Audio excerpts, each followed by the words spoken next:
Nazi methods of control, government and opposition. Podcast 4, religious opposition.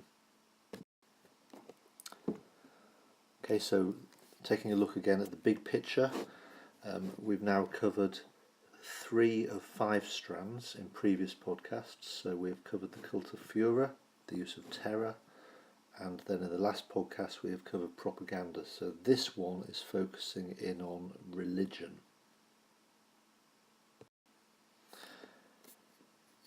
Okay, so a question that is often asked is were the Nazis religious? What were their views? What was Hitler's views on religion? And so we need to be absolutely clear about this right from the beginning. There was no form of religious appreciation in the Nazis at all. The Nazis were not religious. The Nazis despised Christianity. Why did they despise Christianity? Well, if you think about it, all the Nazis' beliefs were absolutely the opposite of everything that Christians believe in. So, for example, the Nazis believed that weakness was wrong, that weakness should go under, that, for example, disabled people, that people who could not help themselves were a burden on the country, because the country should be preparing and pulling together and working hard to prepare for war. Having to spend money on the weak, the sick, the old, was taking away from preparation for war. Okay, so that's how the Nazis felt. How did the church feel about these things? Well, the church obviously believes it's important to support the weak. It's a Christian duty to support the weak. So there's a complete contradiction between church views and Nazi views. The best example, of course, is that the Nazis believed that ruthlessness and violence, and in particular war, was good, because all of these features promoted strong leaders, and they, particularly war, would strengthen the nation. Christians believe that war is bad, for obvious reasons, that violence is bad. So Hitler despised organised religion. He had no time for it. Having said that, one of the problems, or one of the issues perhaps that causes the confusion, is in the early years Hitler seemed to work quite closely with the churches. If you think about it, when Hitler became Chancellor, in the first few months he passed the Enabling Act, and as we saw last week, one of the political parties, or the main political party that supported the passing of the Enabling Act with the Nazis, was the Catholic Centre Party. So the political party that represented German Catholics supported the Nazis when Hitler came to power. Now, why did they do that? Well, firstly, remember, people didn't know a lot about what Hitler was really about at that time. There was a lot of admiration for Hitler as somebody who was sorting out Germany's problems, and the church, both the Catholic Church and the Protestant Church, admired the way Hitler was dealing with the problem of communism. Communism threatened the church. If the communists had taken power, they would have confiscated wealth. The church was very wealthy. Communists, the heart of their beliefs, they are atheists. They do not believe in God and organised religion. So the church felt threatened by communism, and they admired the way Hitler dealt with that. So Hitler played on that in the early years. When he came to power, he didn't feel it was necessary to take on the church straight away. One of the key features in the photograph there was what we call the signing of a Concordat. And this was an agreement that Hitler made with the Catholic Church.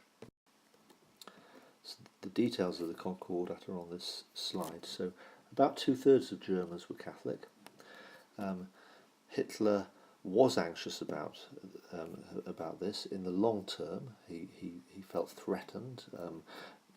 These Germans had divided loyalties.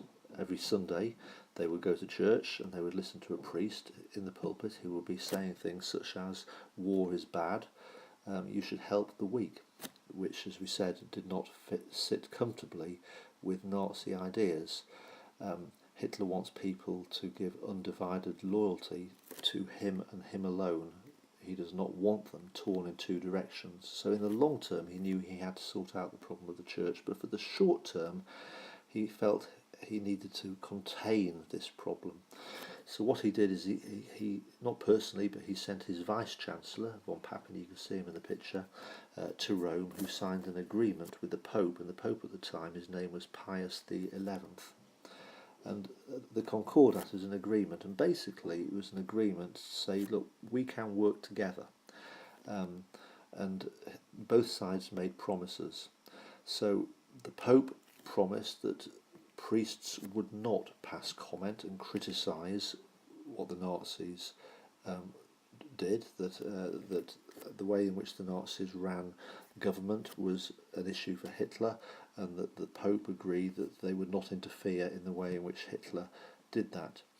On the other side, Hitler made a promise that he would not interfere in religious matters, Catholic religious matters in Germany.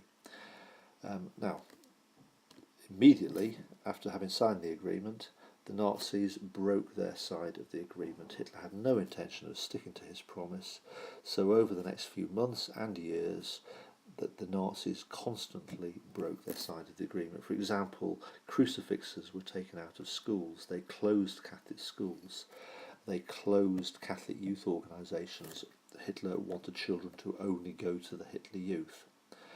The Pope stuck to his side of the agreement. He had made a promise, so he stuck to it. And he found it very, very difficult to criticise because he had made that promise. However, it didn't take long before priests began to speak out. They began to comment on the way the Nazis were using violence as a method, and they were starting to fill up the concentration camps. So these individual brave priests started to make protests, and eventually in 1937 the Pope, who had signed the Concordat, did speak out, and he published a statement called Mit brennender Sorge, or in English, with burning anxiety, criticising the Nazis. But it didn't stop Hitler. By this time, he was really at war with the priests. Any priests who dare speak out against what Hitler was doing, and many did, were being put into concentration camps. So that was one side of religion. The other side were the German Protestants. Again, Christians, like German Catholics, similar issues. As with the German Catholics, they admired Hitler in the early years, perhaps even more so because Protestantism, of course, is a national church, like our Church of England. It was the Church of Germany, and of course Hitler was nationalist. He was all about strengthening the German nation. So many priests in 1933 admired Hitler. And you can see that because in about 2,000 German Protestant priests, we call them pastors, united together, and they formed a pro-Nazi church called the Reich Church, led by Bishop Müller. Reich Bishop. Reich means empire. Bishop Müller. You can see him in the picture there. And that was formed in 1933. However, it didn't take long, as with the Catholics, that the Protestant priests, pastors, began to realise that Hitler was more than he had promised that he would be. He wasn't just a man who was creating unity and strength. He was using methods that the pastors felt very uncomfortable with.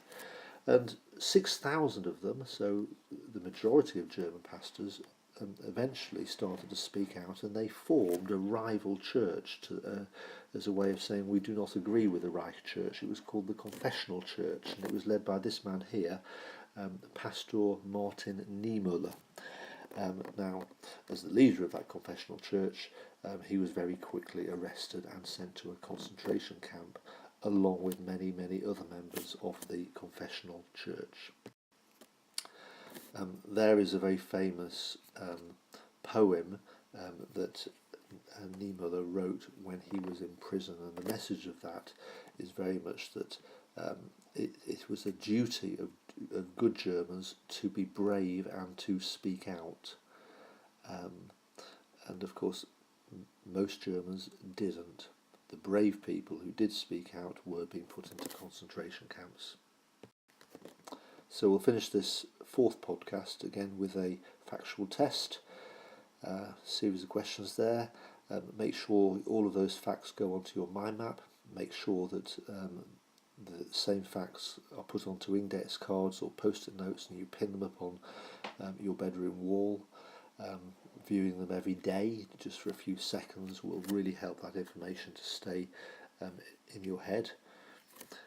The next slide will give the answers, so just pause and then once you've got the answers in, play back, go to the next slide and you will see the answers. So here are the answers. That concludes this podcast. The fifth of the 6 podcasts that follows will be about other forms of opposition, focusing on young people and the army. Thank you.